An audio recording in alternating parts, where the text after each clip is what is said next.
का पीरियड आता है उस एज में ना मैं एक लड़की हूँ, मैं बता रही हूँ, हम लोग घबरा जाते हैं कि पहली बार पीरियड हुआ, हमने सिर्फ सुना है इस बारे में, और ये पहली बार पीरियड हुआ, ये क्या हो गया, मतलब बहुत तरीके का एक थॉट दिमाग में चलते रहता है, हमें पता नहीं। जो लड़की आप गांव में रह रही है, आप एक लड़की है, लड़की को गांव में काफ़ी प्रॉब्लम होती है। जो लड़की पढ़ती भी है नहीं भी पढ़ती है, यदि उसको पीरियड्स आ जाती है तो वहाँ गांव में एक छुआछूत मानते हैं, और यदि उसको 9 से 12 साल के एज में आ जाती है पीरियड्स, तो वो मम्मी पापा से छुपाते हैं, बोलते भी नहीं सही ढंग से, मम्मी पापा भी उसको गलत तरीक़ा से देखते। तो आप उसको क्या कहना चाहते हैं कि पीरियड्स के बारे में जो बच्ची को या मम्मी पापा से बात शेयर करना चाहिए?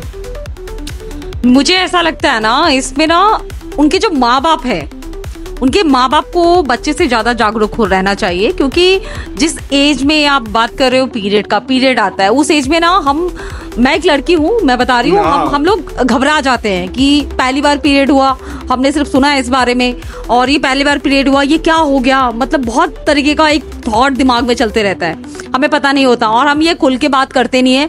क्यों?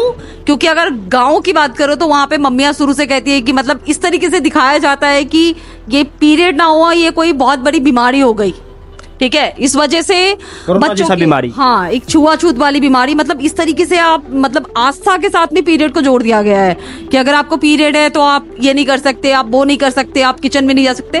तो गाँव में बहुत जगहों पे आज भी ये चीजें होती हैं, और शुक्र है कि बहुत सारी जगहों पे नहीं होती है, बंद हो चुकी है, लेकिन जिन जगहों पे ये चीजें आज भी हो रही हैं वहाँ पे उनके माँ बाप को इस चीज को समझने की जरूरत है, और अपने बच्चे को उस एज में इतना उनके साथ एक फ्रेंडली रहना चाहिए ताकि वो बच्चा आके बता सके कि मैं पीरियड में हूँ या मेरे को पहला पीरियड आया है। वो बच्चे को इतना राइट होना चाहिए कि वो अपने माँ बाप के साथ में इसके बारे में खुल के बात करे, और माँ बाप का फर्ज बनता है कि वो उनको सही से गाइड करे कि पीरियड में क्या करना चाहिए, पैड लेना है, क्या करना है, कितना अपने आप को सेफ रखना है, कितना क्लीन रखना है, कैसे रखना है, ये उस माँ की जिम्मेदारी होती है या घर में किसी बड़े की जिम्मेदारी होती है कि उस बच्चे को अच्छे से गाइड करे। अगर वो चीज़ें गाइड होंगी, शुरू से होंगी, तो आगे चल के तो ये कैंसर, सर्वाइकल कैंसर का तो सवाल ही नहीं उठता। दोस्तों, लाजमी है कि अभी भी हमारे भारत में जो एजुकेशन सिस्टम है, जो मैं खुल के बात करता हूँ, जो सेक्स के एजुकेशन के लेकर कोई बात करना नहीं चाहता है कि, लेकिन सब इंसान छुप के वीडियो देखते हैं, हर इंसान हर काम करते हैं, लेकिन कैमरा पाकर बोलना नहीं चाहते हैं, जो कि बहुत एक दिल से जुड़ी हुई सवाल है। सबके घर में माँ बहन है, ज़रूर अपने माँ बहन के बारे में चिंता करना चाहिए, और इस टॉपिक पर खुल करके बात करना चाहिए अपने बच्ची से, अपने भतीजी से, तभी एक भारत एक स्वच्छ बन पाएगा और शिक्षित भी बन पाएगा, ताकि सभी को एक रोशनी खुल पाएगा कि नहीं, एक तरह के टैबू नहीं है, एक दैनिक जीवन से रिलेटेड चीज़ें हैं कि जो आम बात है, नेचुरल चीज़ है, जो इसको छुआछूत मानते नहीं मानना चाहिए। दूसरी बात पूछेंगे, जो गांव में जो लड़की है, माँ बाप लड़की को तुच्छ मानते हैं, हम तो लिख देते हैं बेटी बचाओ बेटी पढ़ाओ, लेकिन सही मायने में कितना हद तक ये लागू हो पाता है? बेटी को पढ़ाते हैं, जैसे कि आप जो कुछ कैमरे के सामने बोल पा रहे हैं, यदि आप पढ़े हैं तभी बोल पा रहे हैं। बहुत ऐसी लड़की है उसको पढ़ाई का मौका नहीं मिलता है, उसे अपॉर्चुनिटी नहीं मिलता है। बहुत लड़की ऐसी है कि उसे किताब तक छूने के लिए नहीं मिलता। तो आप उसको क्या बोलना चाहते हो उस विषय पर आप?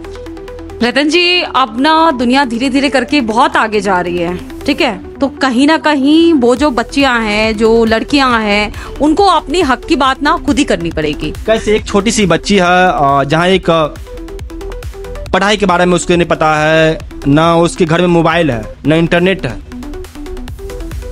न 2 वक्त की खाने के लिए सोचती है, वहाँ पर कैसे संभव हो पाएगा? शिक्षा कैसे पहुँच पाएगा? जरा मैं इस पर आपका।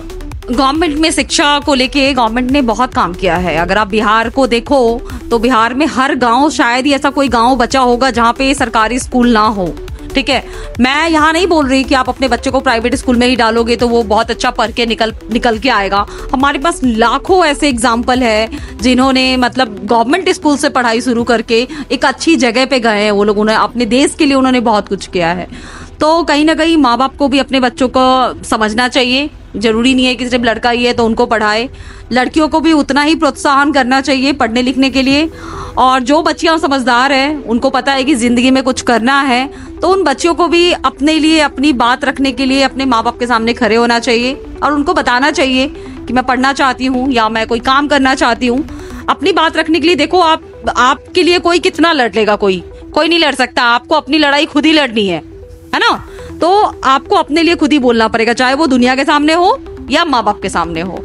सोनाली जी से इसलिए मैं बात करना चाहूँ कि एक पढ़ी लिखी लड़की है और सोशल अवेयरनेस है इसको जो मैंने देखे कि और बहुत चीज़ को फाइट कर रही है, अपने तरीका से भी देख रही है और अपने पैर पर खड़ी है, जॉब भी कर रही है। जो घर में मेरी माँ ही है, हमेशा अपने आप को बाहर नहीं रख पाती है। जो भी काम हमेशा घर में रोटी बनाती है, बेलती है, उसी में ज़िंदगी बिता देती है।